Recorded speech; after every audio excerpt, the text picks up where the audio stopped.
Okay. Jailer 2ல வந்து audition போய் attend பண்ணிருப்பீங்களா? என்ன பண்ணி அங்க செலக்ட் ஆனீங்க? Jailer 2 audition. ஆக்சுவலாக அதில் 65 பேர் கிட்ட வந்தாங்க மேம். ஓகே.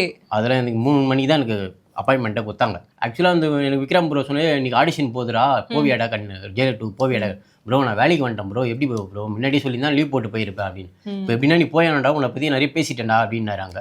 நான் என்ன பண்ணேன், உடனே நம்ம டிப்போலேருந்து வண்டி எடுத்துகிட்டு வந்து வேலையை பார்த்துட்டு இருந்தேன். தூய்மை பணியாளர் செஞ்சுட்டு ஏரியாவில் குப்பை குப்பெல்லாம் எடுத்துகிட்டு போயிட்டு இருந்தேன். போயிட்டு இருக்கும்போது ஆடிஷனுக்கு ஃபோன் பண்ணாங்க, அப்பா வர முடியுமான்னு. ஆனால் நான் இப்போயே வந்துடுறேன். இல்லைடா உனக்கு 3 மணிக்கு தான் அப்பாயின்மெண்ட் கொடுத்துருக்கேன். இல்லை நான் உடனே வந்துடுறேன். ஏன்னா 2 மணிக்கெலாம் வண்டி எடுத்துமே டிப்போவில் விடணும். ஓகே. நான் என்ன பண்ணேன், ஒரு டொக்கு சந்தில் எங்கன்னா வண்டி விட்டு, நம்ம சந்துருன்னு ஒருத்தர் இருக்காரு, அவரு டான்ஸர் தான்.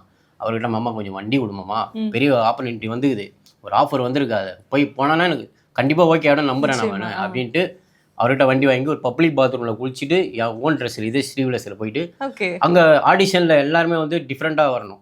ஏன்னா எல்லா ஃபார்மல்ஸில் வருவாங்க, ஏன்னா ஒரு மாதிரி வருவாங்க. நம்ம போனால் ஒரு 10 பேரில் துண்டாக தெரியணும் அந்த டைரக்டர் முன்னாடி கண்ணில்.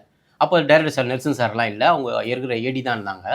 அதில் அரியண்ணன் தான் என்னை செலெக்ஷன் பண்ணார். அதனால ஓகே ஆயிடுச்சு. ஒரு 3 நாள் கழிச்சு நெல்சன் சார் ஆஃபீஸ்லேருந்து ஃபோனு, பா ஜெயிலர் 2ல ஒன்று ஓகே பண்ணிட்டாங்கப்பா அப்படின்ட்டு. எனக்கு இன்னும் உச்சத்துக்கு உட்காந்துட்டேன், ஐயோ சார் கூட பண்ண போகிறோமா இல்லை எப்படின்னு தெரிலன்ட்டு. ஆனால் செட்டுக்கு போன பிறகு தான் சேர்த்து நான் சார் கூட ட்ராவல் பண்ணுறேன். ஓகே.